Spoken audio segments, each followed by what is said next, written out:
This video is brought to you by CoolStuffInc.com, the best online retailer for Magic the Gathering singles and sealed product.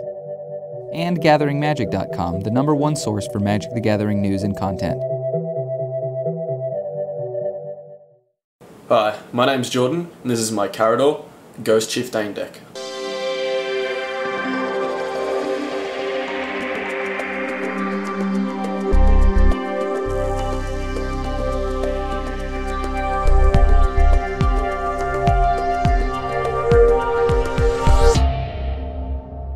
So to start off, we have Karador. He's an 8 cost, 5 generic, and then black, green, and a white. Costs 1 less for each creature card in the graveyard, and during each of my turn, I can cast 1 creature card from my graveyard. Start off with basics. Have 4 forest, 4 swamp, and 4 plains. Is a bit bad. Moving on to multicolored lands. So we have 1 bounce land, 1 fetch land. We run all 3 of the check lands. Also run all 3 of the shocks, all 3 of the duels. In terms of creating all 3 colours, we have a command tower and a reflecting pool. Run 1 filter lands, Fetid Heath.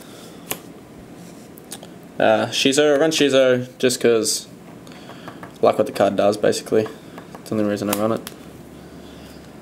I have Reliquary Tower, pretty straightforward. Vault of the Archangel, straightforward. All these lands are pretty much straightforward in their abilities and why they're in the deck. There's no real reason to explain them. Next up, Ghost Quarter and Strip Mine.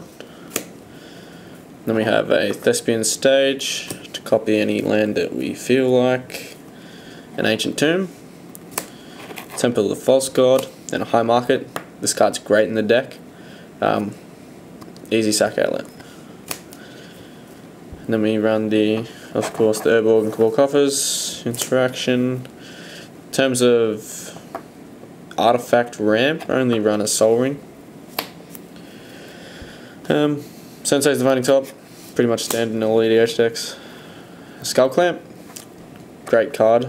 I tend to draw a lot off it when Avenger comes down. In situations where I have no other choice, Perilous Vault is usually the way I go. Pod's amazing in this deck. Allows me to get out bigger stuff. I wouldn't say quicker, but I'd say more efficiently.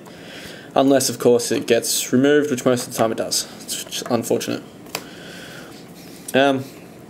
Altar of Dementia, it was a hard choice putting this in the deck, but due to the fact that the deck does have combos in it, Altar of Dementia is more of a fun way of ending a game. Ashnod's Altar, self-explanatory. Great good. This card is amazing. I don't tend to use it on smaller creatures unless I have to, and then if I do, I usually just dump the creatures into the graveyard and they usually come back anyway. This is a good card. Sylvan Library, straightforward. Phyrexian Arena, draw more cards. Survive the Fittest, love it. Tutor up a lot of stuff, bring stuff back from graveyard. It's win-win. Pernicious Deed, when I'm getting a bit overwhelmed, drop this one. Mari's Wake, just essentially doubling my mana. Farseek, ramp, pretty much ramp package with Farseek, Kanama's Reach and Cultivate. And in terms of tutors, have Vampiric Tutor, Demonic Tutor, and for dropping some big things out of nowhere, got Chord, and we have Natural Order, and then the usual Tooth and Nail. Alright, removal, we have Swords to Plowshares and Path to Exile, Putrefy and Mortify. I really like these two. A lot of the removal in this deck is not really based on specific permanents, it's just permanents in general. So like, I've got Putrefy Mortify, so it hits, I can hit artifacts, enchantments, and creatures just through 2 removal spells. Then we've got stuff like Vindicate, permanents, Krosan Grip, artifacts, enchantments. I get a lot of trouble with those in my play group, so it's good to be able to remove them. Base Within, permanent.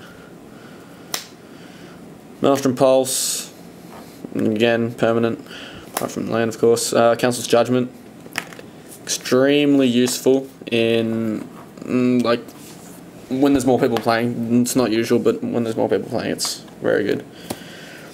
Same thing with Other End, very flexible, which I like. In terms of board wipes, I only run 2 at the moment, so we've got Damnation and we've got Rout. Rout's very exciting.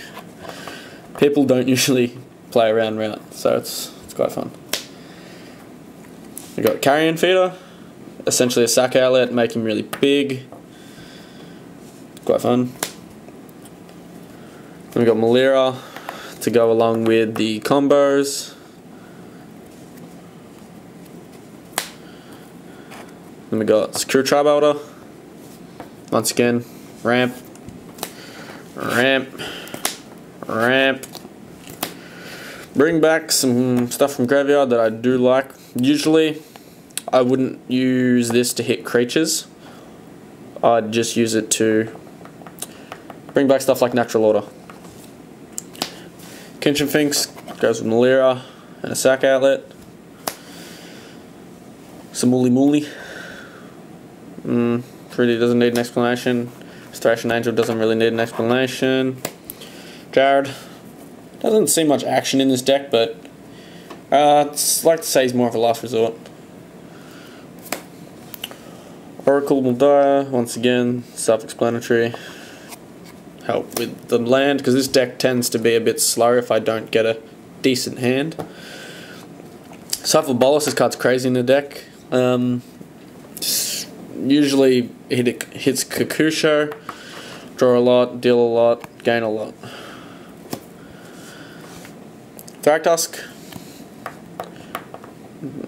dies, bring it back, dies, bring it back. Doesn't need an explanation. Acidic Slime, same thing. Garv, Gave, however you want to pronounce him. Combo piece. Genesis, bring back creatures more efficiently, I'd say. If he doesn't get exiled, which is pain in the butt. Karma Guard, straightforward, bring something back. Kakusho, bring him, kill him, bring him, kill him, bring him, kill him. Triskelion, combo piece. Wormcoil, once again, bring it in, let it die, bring it back. Sun Titan, bringing back. Sun Titan usually hits stuff like Secure Tribe Elder, Survival of the Fittest, stuff that goes early. Yosai, same purpose as Kakusho, bring it in, kill it, annoy a person, and bring it back and do it again. Machias, I wouldn't say he's just a combo piece, because he does a lot more than that. Very, very helpful in terms of board wipes. Massacre Worm, same purpose, it helps to clear board and deal damage at the same time, which is fun. Avenger of Zendikar, die, bring him back. Plants, what more do you need? Sheldred, late game, not even really late if we get a good ramp, but just start bringing stuff back. She usually gets removed very, very quickly, which is not fun. Woodfall Promise can be used on his own just to take out some annoying things on the board, but apart from that, mainly used with combos just to blow up and just like to take out lands. Anything else that's really annoying that's not creatures. Trastodon, usually aim for artifacts and enchantments with him. It's the only real problem that I have. Craterhoof, everyone knows what Craterhoof does. Blah, win the game. And Phoneclex, usually these 3 are the natural order targets. If a finisher, if I've already got a board, early game, and essentially do a combo. Thanks for watching CMDR decks. Please subscribe and favourite.